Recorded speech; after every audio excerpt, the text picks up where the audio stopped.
नमस्कार साथियों, मैं महेंद्र रघुवंशी एक बार फिर स्वागत है आपके अपनी YouTube channel MR education point में। आज के वीडियो में हम बात करेंगे ITI ट्रेनिंग ऑफिसर भर्ती 2020 का जो आज परीक्षा हुई है।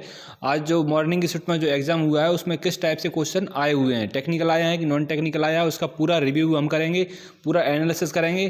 जैसा कि आप जानते हैं कि अभी तक जितनी शिफ्ट में एग्जाम हुआ है ITI का, उसके सब पूरे वीडियो मेरे चैनल पर आपको मिल जाएंगे। मैंने अच्छे से आपको डिस्क्राइब करके दिखाया है। जैसे कोई भी क्वेश्चन आता है तो उसका मैं उससे संबंधित कितने क्वेश्चन बनते हैं तो वो पूरे मैं आपको इसमें डिस्क्राइब करता हूं, तो आप बिल्कुल ध्यान से देखें और बिल्कुल भी वीडियो को स्किप ना करा करें, क्योंकि जानकारी आपसे मिस हो जाएगी। और पूरा एक अभी तक जितने भी क्वेश्चन आए हैं नॉन टेक्निकल के, उसका भी मैं एक वीडियो बनाने वाला हूं आपके लिए। तो कम से कम पूरे टोटल मिला के कम से कम 200 क्वेश्चन उसके हो जाएंगे, किस टाइप से क्वेश्चन आए हैं, तो उसका वीडियो मैं आपके लिए लाने वाला हूं। तो चलिए आज का वीडियो शुरू करते हैं। उससे पहले अगर आपने चैनल को सब्सक्राइब नहीं किया है तो चैनल को सब्सक्राइब करके बेल आइकन को प्रेस कर लीजिए। चलिए अब यहाँ पर देखते हैं जैसा कि आज किस टाइप के क्वेश्चन आए हुए थे। रीजनिंग में जैसे आप देखिए यहाँ पर क्वेश्चन आए हुए थे कुछ reasoning, math, computer science, GK, इन सब के टोटल मिला के 25 क्वेश्चन का जो एग्जाम आता है उसके बारे में हम एनालिसिस करेंगे कि इस टाइप के क्वेश्चन आते हैं। जैसा कि मैं आपको बताता हूँ कि कोई क्वेश्चन ऐसे रैम का है तो उसके बारे में पूरी डिस्क्रिप्शन आपको देता हूँ। ऐसा किसी भी चैनल में इतना विश्लेषण करके आपको कोई नहीं देता होगा जिस तरह मैं आपको दे रहा हूँ।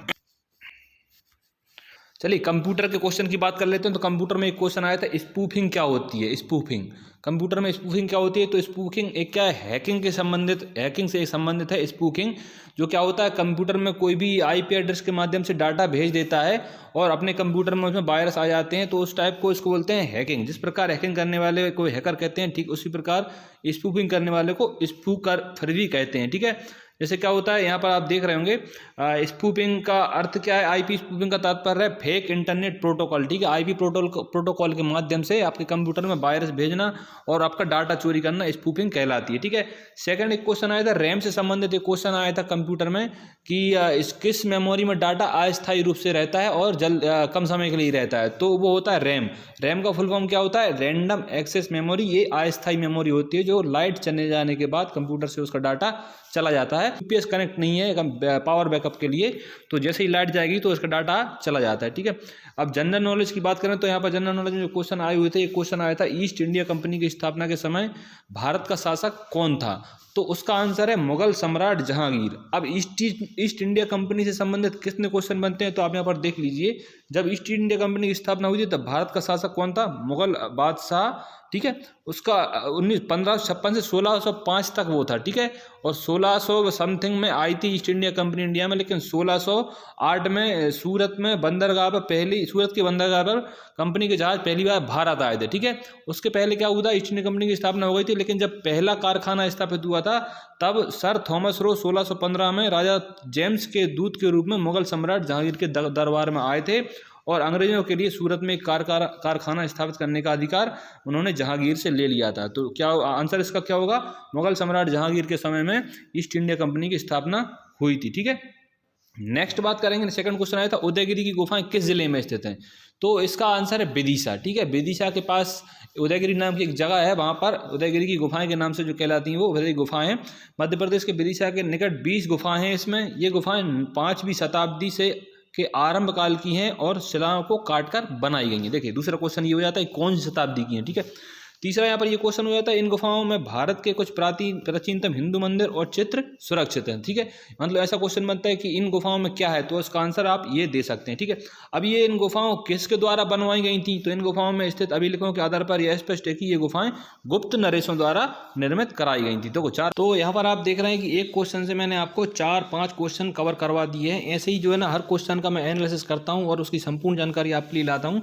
अब जैसे नेक्स्ट क्वेश्चन आप यहाँ पर देख रहे होंगे, भरहूत के स्तूप कहाँ है। तो भरहूत के स्तूप कहाँ है, मध्य प्रदेश के सतना में भरहूत के स्तूप हैं। ठीक है, अब इनके बारे में हम जान लेते हैं कैसा क्या है।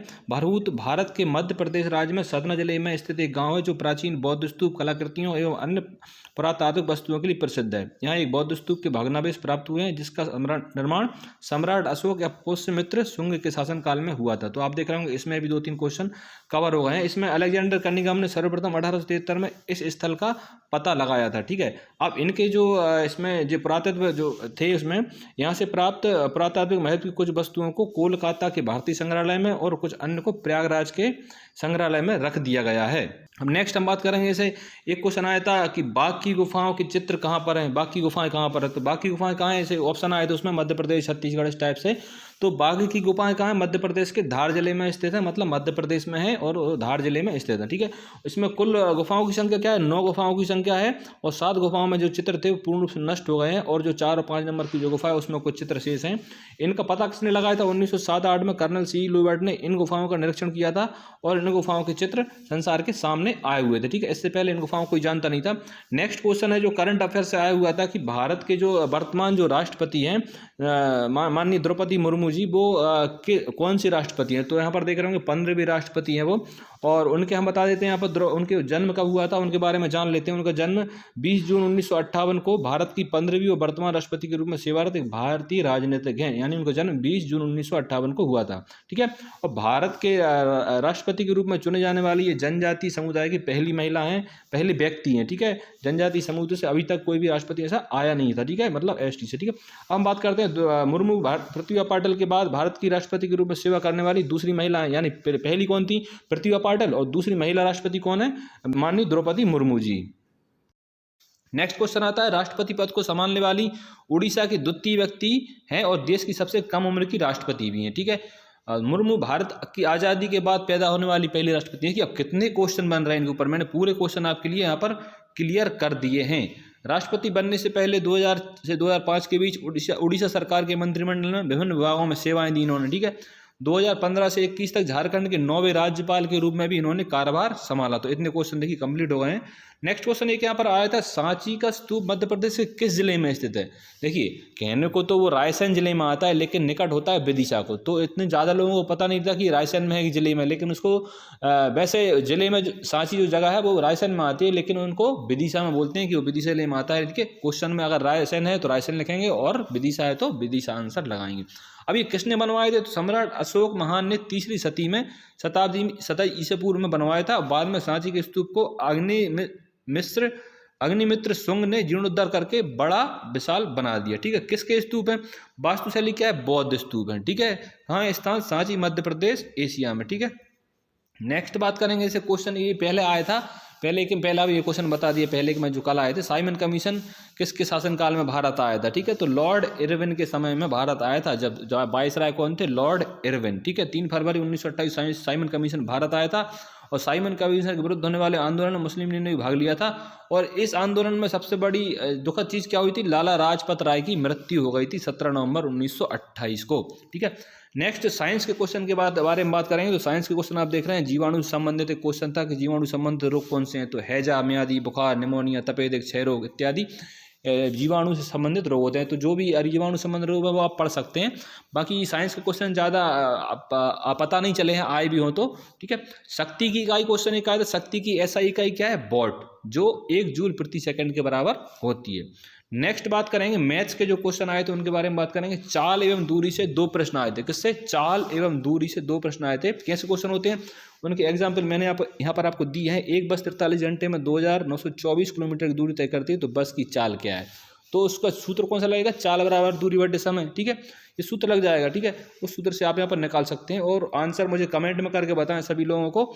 और वीडियो अच्छा लग रहा हो तो वीडियो को लाइक जरूर कर दें, और चैनल को अभी तक आपने सब्सक्राइब नहीं किया तो चैनल को सब्सक्राइब करके बेल आइकन को प्रेस कर लें।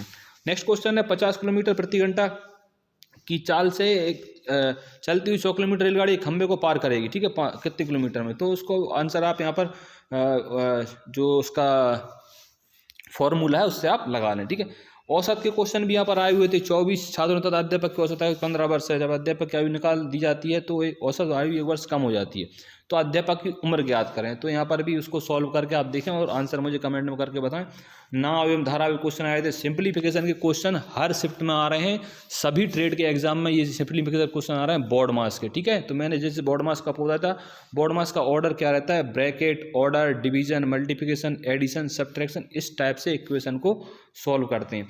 नेक्स्ट ये प्रतिशत के क्वेश्चन भी आए हुए थे, 35 का कितना प्रतिशत 14 है, तो इस टाइप से प्रतिशत के क्वेश्चन भी रहेंगे।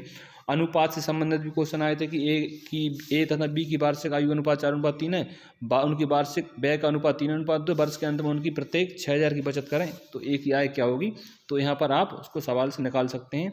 और यहाँ भी एक देख रहे हैं, ये क्वेश्चन यहाँ पर है, रीजनिंग के क्वेश्चन जो आ रहे हैं वो कोडिंग डिकोडिंग से भी आ रहे हैं। जैसे हर मैंने देखा है कि कंटिन्यू 2-3 शिफ्ट से कोडिंग डिकोडिंग के क्वेश्चन कंटिन्यू आ रहे हैं, तो वो भी आप यहाँ पर पढ़ लें, देख लें किस टाइप से रहते हैं। अल्फ़ाबेट सीरीज के क्वेश्चन भी आ रहे हैं, ठीक है, तो इनके आप क्वेश्चन पढ़ लें। अल्फ़ाबेट सीरीज के क्वेश्चन भी आ रहे हैं, पेपर कटिंग के क्वेश्चन भी आज देखिए सबसे मेन क्या पेपर कटिंग के क्वेश्चन आए हुए थे, ठीक है। पेपर को मोड़ कर ऐसा काट देते हैं, उसमें होल कर देते हैं तो कैसा दिखाई देगा, ठीक है। आप देखिए पेपर को, दूसरा क्वेश्चन यहाँ बता देता हूँ कि पेपर को इस टाइप से काट देंगे और मोड़ देंगे तो उसका आंसर क्या होगा, तो यहाँ पर आप देख सकते हैं। और वीडियो को पॉज करके आप उसको सॉल्व भी कर सकते हैं। और कमेंट में मुझे आंसर लिखकर ज़रूर बताएं। ऐसे वेन डायग्राम से संबंधित जो क्वेश्चन आए थे, निम्न आरेखों में से ये चुनिए, क्या है, औरत, डॉक्टर और पायलट, ठीक है। औरत क्या होती है, डॉक्टर भी बन सकती है और पायलट भी बन सकती है, तो इसका आंसर क्या होगा, इसका आंसर होगा ए। एक औरत, पायलट, डॉक्टर दोनों बन सकती है। तो वेन डायग्राम से संबंधित क्वेश्चन भी आप पढ़ लें, ठीक है। सेकंड क्वेश्चन क्या है, वेन डायग्राम से संबंधित, हाथी, बंदर, गीदड़, तो उसका आंसर क्या होगा, हाथी, बंदर एवं गीदड़ अलग प्रजाति के जीव हैं, तो उसका आंसर होगा सी, ठीक है। तीनों को एक दूसरे से अपन कंपेयर नहीं कर सकते, तो उनका अलग अलग, तो वेन डायग्राम से संबंधित क्वेश्चन भी आप पढ़ लें।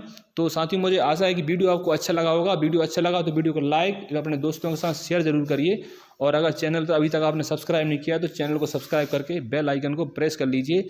और अगर आप कंप्यूटर से संबंधित क्वेश्चन पढ़ना चाह रहे हैं तो मेरे चैनल पर आपको कंप्यूटर के क्वेश्चन भी मिल जाएंगे, तो वहाँ से आप कंप्यूटर के क्वेश्चन पढ़ सकते हैं। और मुझे कमेंट करके बताएं कि किस टॉपिक पर और वीडियो बनाना है, तो मैं आपके लिए वीडियो लेकर आऊँगा। तो मिलते हैं कल एक नई जानकारी, एक नए अपडेट के साथ। जय हिंद, जय भारत।